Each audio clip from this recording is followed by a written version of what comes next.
If any of you watched the game last night from MSG, Celtics beating the Knicks here, 92-86. Now the Celtics trail in the series 3-2. This after, of course, everybody was talking big sweep talk after 3 games that the Knicks won in a row.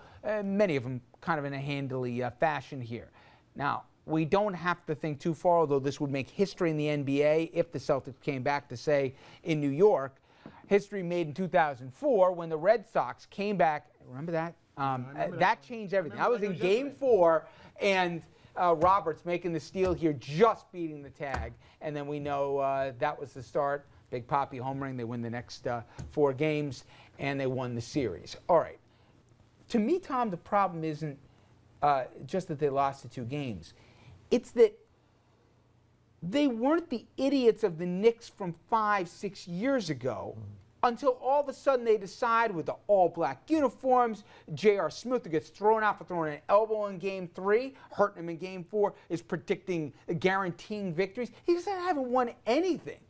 And yet they're running their mouths already, and they're playing like numbskulls. I mean, it's not just, oh, gosh, they're losing.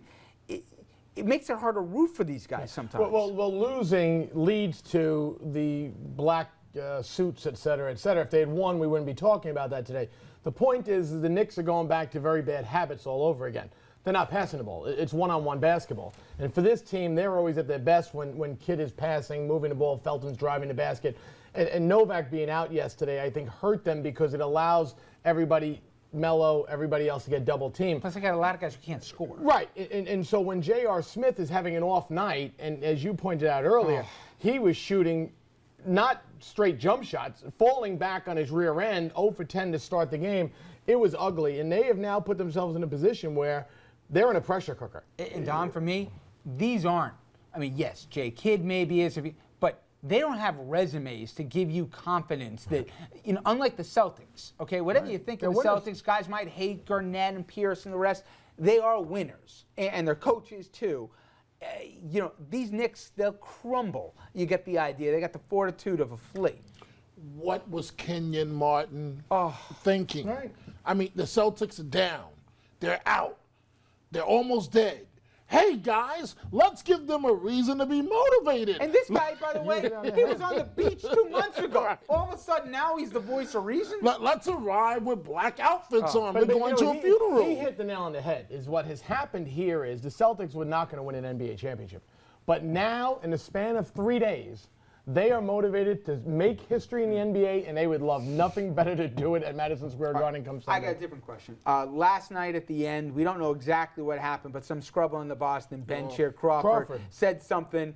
You can see the after effects here. Well, you know this what he on said. The heels, yeah, we think we know what he said. Know what he said. This on the heels of what Kevin Garnett allegedly said to Melo about Melo's wife. Now, we've all, if you played sports, this is not the King's English going on in there, but it used to be when we were kids, you never spoke about a guy's mother. Now, does it cross a line if you're talking about a guy's wife, or you're supposed to be a professional and adult enough not to let it get in your head? Well, no, but you know what? Quite frankly, is that you're not supposed to let it get into your head. But Garnett is the guy who should get his head rattled because he's the guy, remember, said to Tim Duncan, Happy Mother's Day after Duncan's mom died of cancer.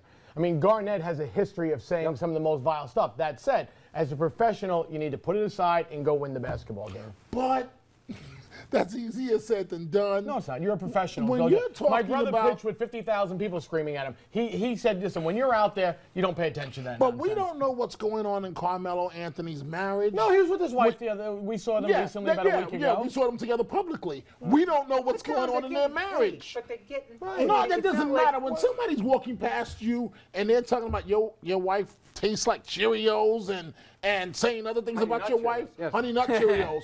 I mean, come on, guys.